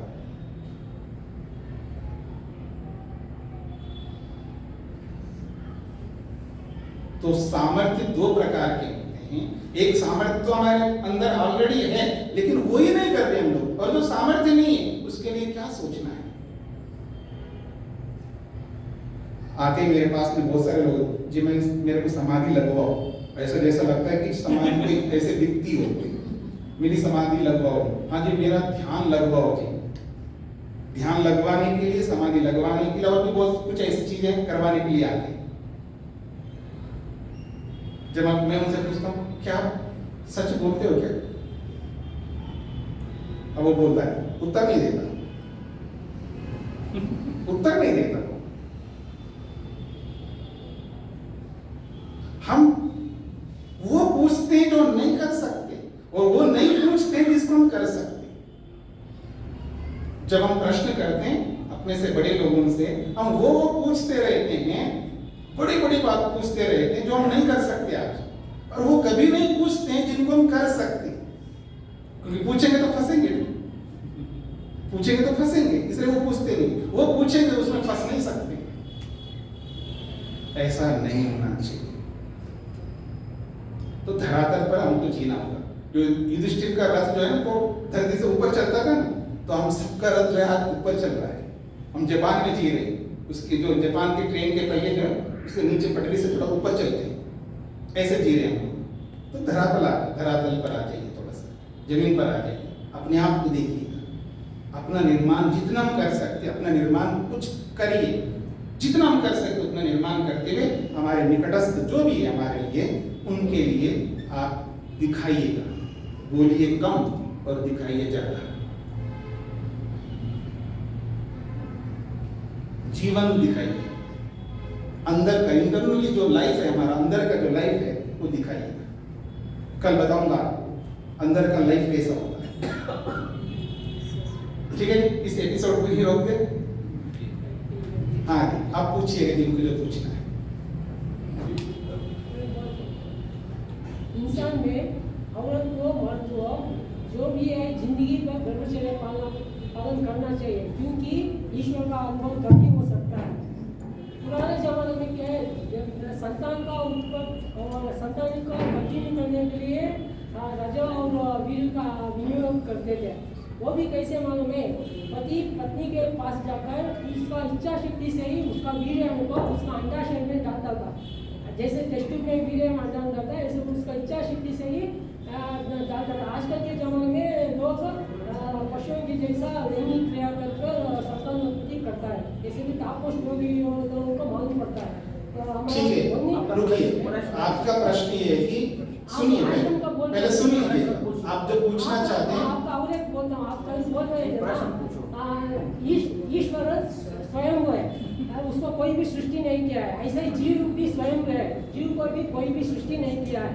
आप बोल रहे थे ये जीव स्वयं नहीं है, ऐसा वो गलत है। वेद में बोले जीव भी स्वयं है, ईश्वर भी स्वयं है। ठीक है, तो इनका पहला प्रश्न था कि ब्रह्मचर्य का पालन करना चाहिए। जो ब्रह्मचर्य का पालन नहीं करता वो भगवान को नहीं पा सकता है, ऐसा शास्त्रों में भी लिखा है। ब्रह्मचर्य का पालन करना है। और मैं आप सबको बता दूं, ब्रह्मचर्य का पालन सभी आश्रम वासियों को करना होता है। इसलिए स्वामी दयानंद सरस्वती जी ने कहा है कि गृहस्थ ब्रह्मचारी, वो गृहस्थ भी है, वो संतानोत्पत्ति भी करेगा, फिर भी वो ब्रह्मचर्य का पालन करे। मेरी बात समझ रहे ना आप सब लोग? इस तरह ब्रह्मचर्य का पालन करना होता है, उसी से भगवान की प्राप्ति होती है। और दूसरा उनका प्रश्न है कि ईश्वर स्वयंभू है और जीवात्मा स्वयंभू नहीं है, ऐसा जो मैंने कहा है वो सही कह रहे हैं कि ईश्वर भी स्वयंभू है और प्रकृति जो सत्वरस्तम है वो भी स्वयंभू है। सुनिए, बीच में बताइए। इसका ये मतलब होता है ईश्वर स्वयंभू का मतलब है उसको प्रकट करने के लिए कोई दूसरा नहीं चाहिए, वो स्वयं प्रकट है। लेकिन जीवात्मा स्वयंभू, पहले से विद्यमान। स्वयंभू का अर्थ ये भी एक होता है जो जिसको किसी ने पैदा नहीं किया, वो पहले से, उसको भी स्वयंभू के। लेकिन वो जो पहले से जो जीवात्मा है, लेकिन उस जीवात्मा को जब तक ईश्वर प्रकट नहीं करता है तब तक ये प्रकट नहीं होता। इस अर्थ में जीवात्मा स्वयंभू नहीं है, ऐसा बोला है। ठीक है, और किसी दूसरे का कोई प्रश्न? आपसे एक बात पूछता हूँ। एक पहले दूसरों के प्रश्न हो जाए ना, जब किसी का प्रश्न नहीं होगा तब आपसे पूछ लूंगा। जी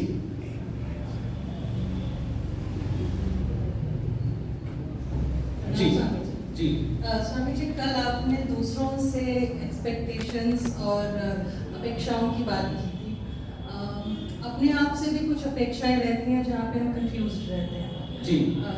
कई बार हमारा अपने आप से बहुत हाई पैरामीटर होता है, बहुत हाई एक्सपेक्टेशन होती हैं, और फिर वो बहुत फ्रस्ट्रेशन क्रिएट करता है कि मैं वहाँ तक नहीं पहुँचा। और कई बार हम अपने लिए इतने लीनियंट हो जाते हैं कि हम अपना पैरामीटर बहुत लो कर देते हैं। तो थोड़ा सा सेल्फ एक्सपेक्टेशन, अपने आप से जो हम अपेक्षाएं बिल्डअप करते हैं, उनके बारे में थोड़ा सा हमें। जी जी, देखिए दो प्रकार की अपेक्षाएं होती हैं। एक अपेक्षा होती है जो मैंने कल आपके सामने रखा है, हम दूसरों से जो अपेक्षाएं रखते हैं, एक्सपेक्टेशंस रखते हैं, उनको जितना हम कम करेंगे उतना सुखी रहेंगे, ये बात कही। ये तो दूसरों के लिए। एक स्वयं से भी स्वयं की अपेक्षा होती है। इंटरनली हम अपने आप को चाहते हैं कि मेरा ये गोल है, उसको पूरा करना है, उसको अचीव करना है। तो जब अपने आप को देखेंगे, क्या मैं उस गोल को अचीव कर सकता हूं या नहीं। सबसे पहले हमें गोल वो बनाना होता है जिसको मैं कर सकता हूं। जिसको हम नहीं कर सकता हूं उसको मैं गोल नहीं बना सकता। एक एग्जांपल देता हूं, मैं एक सन्यासी, मैं आज कोई स्कूल कॉलेज में जाकर के पढ़ाई नहीं करता।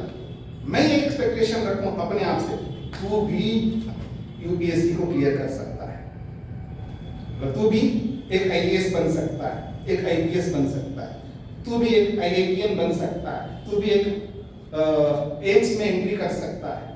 अगर मैं अपने आप को ऐसा सोचूं तो ये मेरा गोल या मेरा ये एक्सपेक्टेशन मेरे लिए हानिकारक है, क्योंकि मेरे में वो एबिलिटी नहीं है। तो पहले जब हम अपने आप के लिए जब सोचें तो पहले ये एक लाइन खींचना है कि मैं क्या क्या कर सकता हूं और क्या क्या नहीं कर सकता। पहले डिसाइड करना होगा। जब ये डिसाइड हो गया कि ये कर सकता हूं, ये कर सकता हूं, ये कर सकता हूं, ये कर सकता हूं, ये कर सकता हूं, जो मेरे अंतर्गत आता है, जिसको कर सकता हूं, फिर उन्होंने हमको देखना है कि क्या मैं कर सकता हूं। ऐसा तो बोल दिया लेकिन कर नहीं पा रहा हूं, तब अपने अंदर झांक करके देखना होगा कि मैंने जो अपने आप से ये अपेक्षा रखी कि मैं ये कर सकता हूं, तो वास्तव में कर सकता हूं, नहीं कर सकता हूं। ऐसा तो नहीं है कि मैं नहीं कर सकता हूं फिर अपने आप को समझा लिया कि मैं कर सकता हूं। इसका मतलब है आपने डिसीजन गलत लिया। पहले आप जिसको आप कर सकते हैं वो आप अपने मन से कर सकते हो, ऐसा नहीं सोच सकते आप। हर विषय में आपको प्रमाण चाहिए, प्रमाण पूर्वक आप करें। हमारी सबसे बड़ी समस्या है हमें मनन करना नहीं आता। मनन का अर्थ होता है पहले हम श्रवण करते हैं, सुनते हैं अपने लिए, इंटरनली मैं क्या हूं उसके बारे में हम सुनते, बाहर से दूसरों से हमने सुना है मैं क्या हूं, अपने स्वरूप के बारे में सुनते हैं। तो हमने सुन लिया, तो सुनने के बाद उस पर मनन करना होता है, उस पर विचार करना होता है। और वो जो विचार है उस विचार को मनन शब्द से बोला जाता है। जो आपने सुना होगा श्रवण, मनन, निधिध्यासन और साक्षात्कार। तो ये जो मनन है वो प्रमाण पूर्वक होता है, एविडेंस के साथ में होता है कि अगर मैं काम कर सकता हूं तो क्यों कर सकता हूं, उसके पीछे प्रमाण है या मेरे पास नहीं। यदि प्रमाण नहीं है तो मैंने कैसे सोच लिया कि ये कर सकता हूं। अगर प्रमाण है तो क्यों नहीं कर रहा हूं, मेरे को करना चाहिए। जब प्रमाण है कर सकता हूं, मेरे में वो एबिलिटी है, फिर क्यों नहीं कर रहा हूं। जब अपने आप को देखना है उसके लिए मैं दूसरा प्रमाण देता हूं। आप सब परिचित होंगे क्योंकि मंत्र बोलने वालों को, यज्ञ में आने वालों को ये मंत्र सुनते ही होंगे। ओम क्रतो स्मर कृतम स्मरा, क्लिवेश स्मरा, ये सुना होगा ना आपने, यजुर्वेद का मंत्र है, बहुत प्रसिद्ध है। क्रतोस्मरा का अर्थ है क्रतु, कर्मशील मनुष्य। अपने आप को कहे तुम क्रतु हो, हे कर्म करने वाले मनुष्य, तुम क्रतु हो, अर्थात तुम कर्म करने वाले हो, तुम कर्म कर सकते हो। कोई ये सोचे कि मैं कर्म ही नहीं कर पाऊंगा, ऐसा नहीं। और याद रखना, केवल फिजिकली कर्म होते हो ऐसा नहीं, वर्बली भी कर्म होते हैं और मेंटली भी कर्म होते हैं। 3 प्रकार के कर्म हम कर सकते हैं, शरीर से भी, वाणी से भी और मन से भी। तो जिनको शरीर से कर सकते हैं उनको शरीर से करना है, जिनको वर्बली वाणी से करना है तो उनको वाणी से करना है, और जिनको मन से करना है उसको मन से करना है। तो हम प्रमाण पूर्वक चलें कि अगर मैं जो गोल बनाया, जो मेरा एम है, लक्ष्य है, उसको मैं कर सकता हूं मान करके मैंने बनाया है, तो क्या मनन करके, विचार करके, प्रमाणों से युक्त होकर के मैंने वो बनाया तो करूं। क्यों नहीं कर रहा हूं, तो ये याद करो, ओम क्रतोस्मरा, मैं क्रतु हूं। और कृतम स्मरा, कृतम स्मरा का अर्थ होते अपने किए हुए को स्मरण करो। कृतम शब्द भूतकाल के लिए भी आता है, कृतम शब्द भविष्य काल के लिए भी आता है, कृतम शब्द वर्तमान काल के लिए भी आता है। थोड़ा सा मैं कहना चाहूंगा, कृतम स्मरण का मतलब है मैं अपने भूत को देखूंगा, मेरे पास्ट को देखूंगा। मेरे पास्ट केवल इस जन्म का नहीं है, जन्म जन्मांतरों का पास्ट है मेरा भूतकाल न जाने अनादि काल से, प्रवाह से, अनादि काल से न जाने कितने बार मनुष्य बना होगा, और इतने बार मनुष्य बना होगा उसकी कोई गणना नहीं है मेरे पास में। उसको मैं काउंट नहीं कर सकता हूं कितने बार जन्म लिया। इतने बार जन्म लिया तो कभी ना कभी तो मुक्ति में गया होगा ना। यदि गया हूं तो मेरा पास्ट उज्जवल था, ब्राइट था, मेरा पास्ट उज्जवल था, ब्राइट था, और मैं एक ऐसा आत्मा हूं, मेरा फ्यूचर भी बहुत ब्राइट है, क्योंकि अनंत काल तक मैं जन्म लेता ही रहूंगा, लेता ही रहूंगा, लेता ही रहूंगा, और अनंत काल तक जन्म लेता रहूंगा। कोई बात नहीं, इस जन्म में मैं मुक्ति में नहीं जा सकता, अगले जन्म में सही, उससे अगले जन्म कोई तो जन्म आएगा, उस जन्म में मैं मुक्ति को प्राप्त करूंगा, तो मेरा फ्यूचर भी ब्राइट है, मेरे पास्ट भी बहुत ब्राइट है और फ्यूचर भी ब्राइट है। मैं बस आया हूं प्रेजेंट को ब्राइट करने के लिए। जब अपने कृतम को इस तरह सोचोगे तो जो आपने गोल बनाया, क्यों नहीं कर रहा हूं, जबकि प्रमाणों से मैंने विचार किया कि कर सकता हूं, क्यों नहीं कर रहा हूं। कृतम स्मरा। अगली बात, क्लिबे स्मरा। क्लिब का अर्थ होता है सामर्थ्य, एबिलिटी। मेरे अंदर सामर्थ्य क्या है, तो परमात्मा ने मेरे को मनुष्य बनाया है, इट मींस मैं इसके लिए योग्य हूं, जो मैं अपना एम, जो जिसको आप अभ्युदय कहते हैं, जिसको आप निश्रेष कहते हैं, जिसको आप भोग कहते हैं, जिसको अपवर्ग कहते हैं, उसको अचीव कर सकता हूं, इसलिए मैं मनुष्य बना। मैं कुत्ता नहीं हूं, गधा नहीं हूं, सुअर नहीं हूं, वो नहीं कर सकते, लेकिन मैं मनुष्य हूं, मैं कर सकता हूं। मैं अपने क्लिब को, अपने सामर्थ्य को पहचानूं कि मेरे में क्या सामर्थ्य है। भगवान ने मेरे को मनुष्य बना करके दिया है, और जो मैंने जो भी, चाहे वो मेटेरियलिस्टिक गोल हो, चाहे वो नॉन मेटेरियलिस्टिक गोल हो, उस गोल को जो आपने सामने रखा है, जिसको आप अचीव करना चाहते हैं, तो अपने क्लिब को, अपने सामर्थ्य को पहचानें, उसको उजागर करो, देखो क्या होने। ये है अपनी अपेक्षा को देखना। कभी आप ऐसा कुछ गोल बनाओ जिसको आप अचीव नहीं कर सकते, वो तो रॉन्ग बना है, लेकिन आपने राइट में अगर वास्तव में ठीक गोल बनाया है, फिर आप नहीं कर पा रहे, डाउन हो जाते हैं, तो आपको अपना पास्ट देखना है, अपना फ्यूचर देखना है, और प्रेजेंट को उसके अकॉर्डिंग, पास्ट के और फ्यूचर के अकॉर्डिंग प्रेजेंट को बनाना है। हमारा पास्ट भी उज्जवल था, हमारा फ्यूचर भी उज्जवल रहेगा। आप किसी पिटी 2 साल, 5 साल, 50 साल को क्यों देखते हो? मैं बहुत गलत था 50 साल पहले, वो मत देखो, लेकिन मैं बहुत सही था, बहुत साल हो गए, पता नहीं कितने बार जन्म लिया होगा। मैं इतना घटिया आदमी नहीं हूं, मैं मनुष्य हूं। आखिर मनुष्य हूं, इसका अर्थ ये है कि मैं समर्थ हूं अपने गोल को अचीव करने के लिए। ऐसा अगर आप सोचें तो निश्चित बात है, आप अपने गोल को लूज नहीं करोगे। हाँ जी, बहन जी कहाँ बैठी? समझ में आया कि आपका प्रश्न का उत्तर आ गया? मैं जीवात्मा नित्य हूँ ना, मैं मुक्ति भी आसन की बात ले हूँ।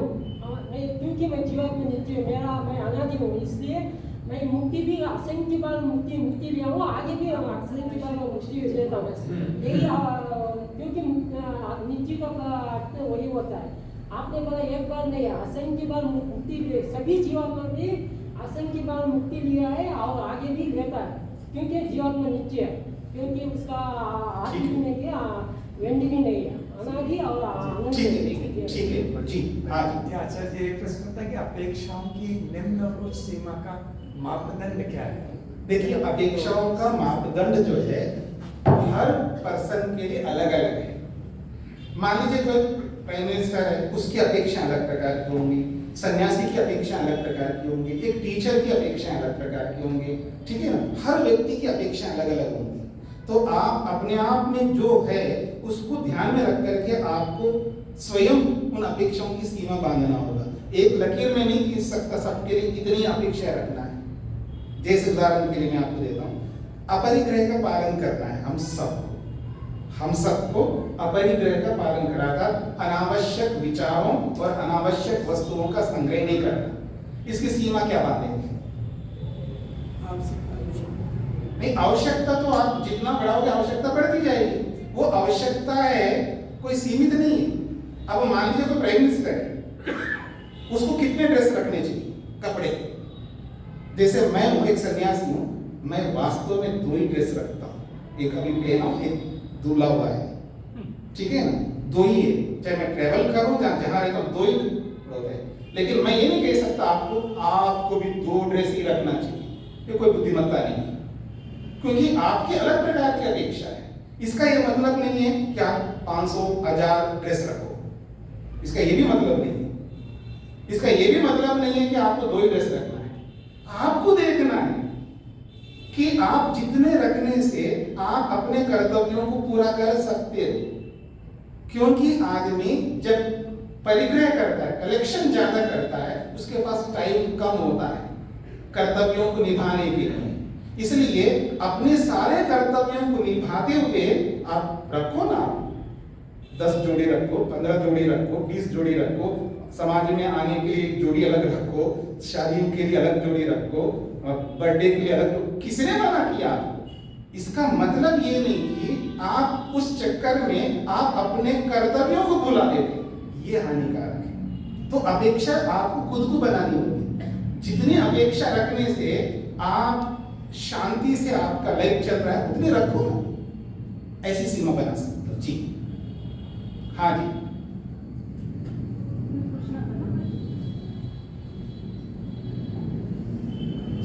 एक में और दे दीजिए ना किसी को, एक ही है। अच्छा हाँ जी बोलिए। तो आई थिंक इसी क्रम में एक और प्रश्न था कि जैसे शास्त्रों के अनुसार आत्मनिरीक्षण कब, कैसे और कितने अंतराल में करना चाहिए? आत्मनिरीक्षण जी ऐसा है, आत्मनिरीक्षण का एक प्रैक्टिस होता है। कोई व्यक्ति हर समय हर काम को करता हुआ कर सकता है, वो बहुत ज्यादा प्रैक्टिस करने से होता है। लेकिन आप कोई काम करने के लिए उद्यत हो, कोई कार्य स्टार्ट करने जा रहे हो, स्टार्ट करते समय निरीक्षण करो कि मैं ये जो करने जा रहा हूँ ये मेरे लिए करने योग्य है या नहीं है, कितना करना, उसका निरीक्षण करके फिर स्टार्ट करो। फिर कार्य पूरा हो गया उसके बाद उसका एनालाइज करो, ये जो मैंने किया है कैसे किया, तो ये परीक्षण है। लेकिन ऐसा करने के लिए आपको बहुत प्रैक्टिस करना होगा। जिसके पास प्रैक्टिस नहीं है ना, उसको ये काम करना होगा, सुबह से लेकर रात तक जो भी उसने किया, रात्रि में सोने से पहले बैठ जाए बेड पर, और बैठ करके सुबह से लेकर शाम तक जो बड़े बड़े काम आपने किए उसका निरीक्षण कर लीजिए। ये स्टार्टिंग है, ठीक है। के बारे में एक चीज बताना चाहता हूँ, क्योंकि अभी भैया 21,000 जो भी कोई भी नहीं चाहता सर, स्वामी जी, इसलिए एक देने के जो लिए प्रश्न नहीं है। होता। हम जो भी खाते हैं ना, फल सब्जी, उसमें सूर्य रश्मियों का शक्ति रहता है। सृष्टि के आदि में 196 करोड़ इयर्स बैक, अच्छा उनको बोलने दीजिएगा। एक काम करता हूँ, कल सुनिए, पहले मेरी बात भी सुनिएगा, जैसे मैं आपको सुन रहा हूँ ना।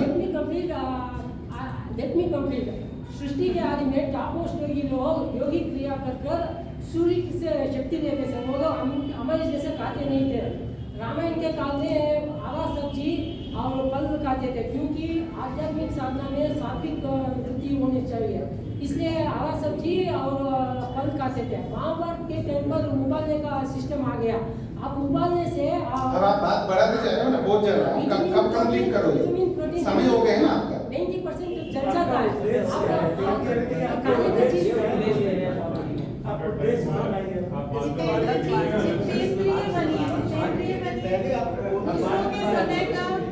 जी हाँ, वो बहन जी बोलिए। मेरे दो क्वेश्चन है। एक है कि आपने बोला कि मेरे साथ ये भी हो सकता है, मेरे साथ वो भी हो सकता है। जी तो जैसे ईश्वर न्यायकारी है, अगर हम अच्छे काम करेंगे तो हमारे साथ बुरा हो ही नहीं सकता। तो मैं इस विचार में जीती हूँ, तो ये विचार क्या गलत हुआ है मेरा? बिल्कुल आपको सोचना होगा, क्योंकि जब मैं बहुत अच्छा करता हूँ मेरे साथ गलत नहीं हो सकता, ये कॉन्सेप्ट गलत इसलिए है क्योंकि जो दूसरे हैं वो आपके अकॉर्डिंगली नहीं जीते, वो स्वतंत्र है, इंडिपेंडेंट है, वो आपको दुख देने में और सुख देने में स्वतंत्र है। तो मेरी अगर मैं अच्छे कर्म करूंगी तो मैं अपने आप को दुख नहीं दे सकती। हाँ। मुझे देख सकते हैं। हाँ जी, मतलब आप अगर अच्छे ढंग से जी रहे हैं तो आप अपने आप को दुख देंगे नहीं, ये तो क्लियर है, ये कॉन्सेप्ट अच्छा है। लेकिन दूसरों के ऊपर आपका नहीं है अधिकार, क्योंकि वो आपको सुख भी दे सकता है और दुख भी दे सकते हैं, वो स्वतंत्र है।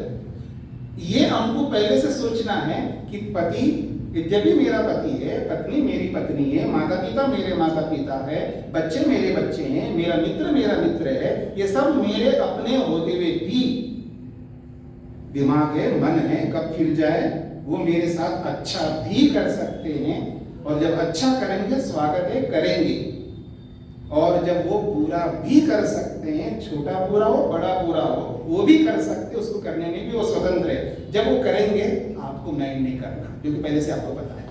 तो फिर मुझे दुख नहीं होगा। नहीं होगा, ये तो कहना चाह रहा हूँ। मेरा दूसरा क्वेश्चन जी हाँ, मेरा दूसरा क्वेश्चन था कि जैसे ब्रह्मचर्य के बाद गृहस्थ आश्रम में आए जी। और अगर हमारे अंदर वैराग्य का भाव उत्पन्न हो गया तो क्या हम संन्यास ले सकते हैं?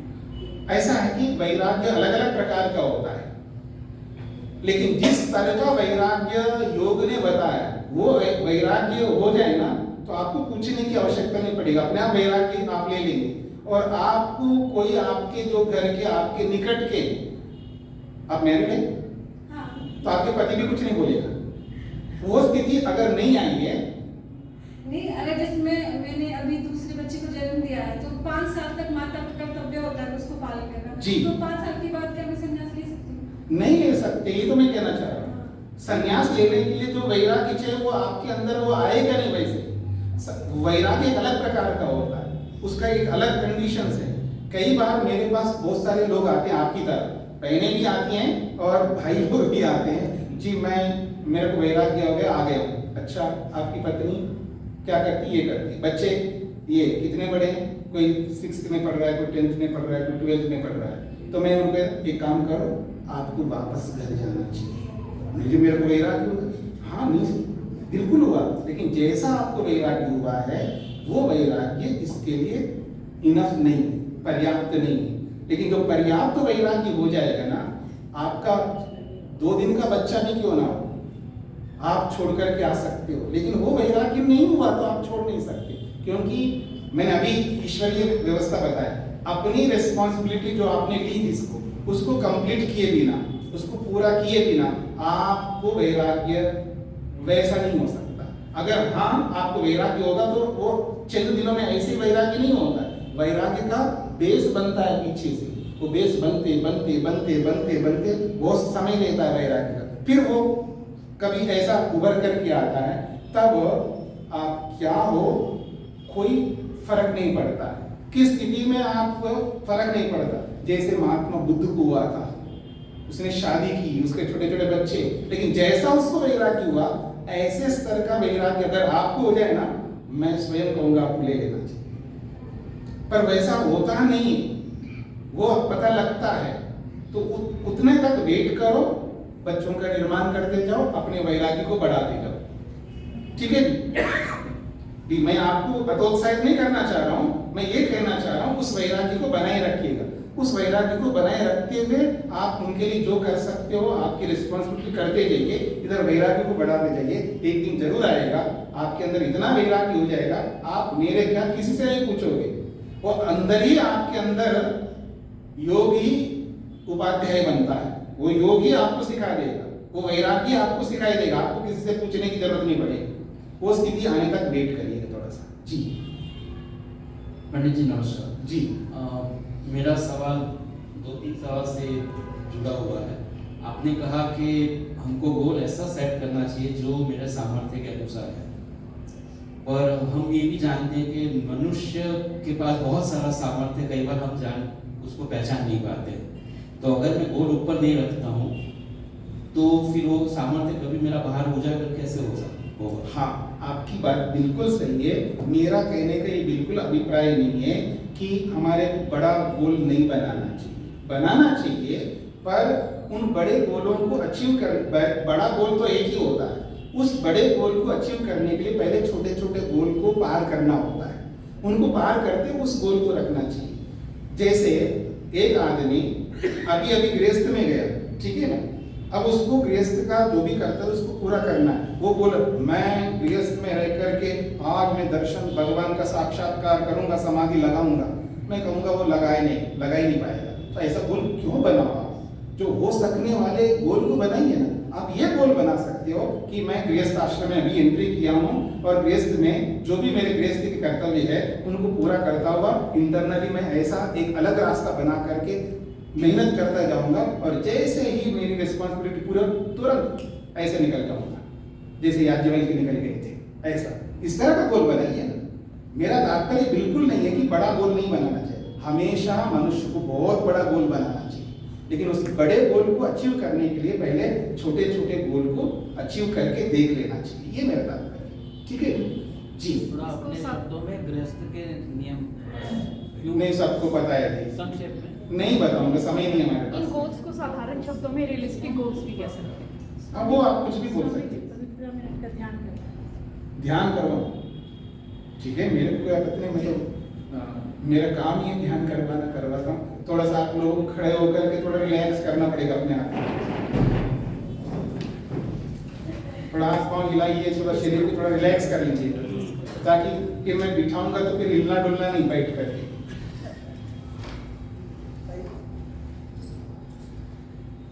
अपने आप को थोड़ा सेट कर लीजिए ठीक से, जो भी कर सकते हैं आसन करिए, थोड़ा शरीर को थोड़ा रिलैक्स कर लीजिए, क्योंकि आवश्यक है, क्योंकि बैठ करके फिर व्यक्ति हिलता रहता है, डुलता रहता है, परेशान होता रहता है, उसको आप ठीक करिएगा। और अभी भी मैं बोल रहा हूँ किसी के पास मोबाइल ऑन हो कृपा करके मेरा आग्रह है उसको बिल्कुल स्विच ऑफ करो या लाइट मोड पे रखो। किसी को नहीं आता है बंद करना, दूसरे से करवाए। अब बैठ सकते नहीं? हाँ जी, हाँ, जो नीचे बैठना चाहो नीचे बैठे। ध्यान तो नीचे बैठ करके ही होता है, पर ये अलग बात है, आपकी मजबूरी है, आपने शरीर को ऐसे बना दिया है कि आप नीचे बैठ सकते हैं नहीं, वो एक अलग बात है। महर्षि वेदव्यास ने एक छोटा सा सूत्र बनाया वेदांत में, आसीना संभवा, यानी भगवान का ध्यान, भगवान की भक्ति आसन लगा करके ही होती है। उछलते हुए, कूदते हुए, नाचते हुए, गाते हुए, झूमते हुए भगवान की भक्ति नहीं होती है। ऐसा महर्षि वेदव्यास ने स्पष्ट क्लियरली दो सूत्र ऐसे बनाए। एक है आसीना संभवा, अर्थात आसन लगा करके ही भगवान की भक्ति हो सकती है, एक बात। फिर दूसरी बात है अचलत्वम अपेक्षा। अचलत्वम का मतलब होता है शरीर को ऐसा बनाना है एज ए स्टैच्यू, जैसे एक पत्थर की मूर्ति होती है। अचलत्वम बोला है स्टिल करना शरीर, न हिलना, न डुलना, न खुजलना, न खांसना, न गटकना, ऐसा शरीर को बनाए रखना है। तब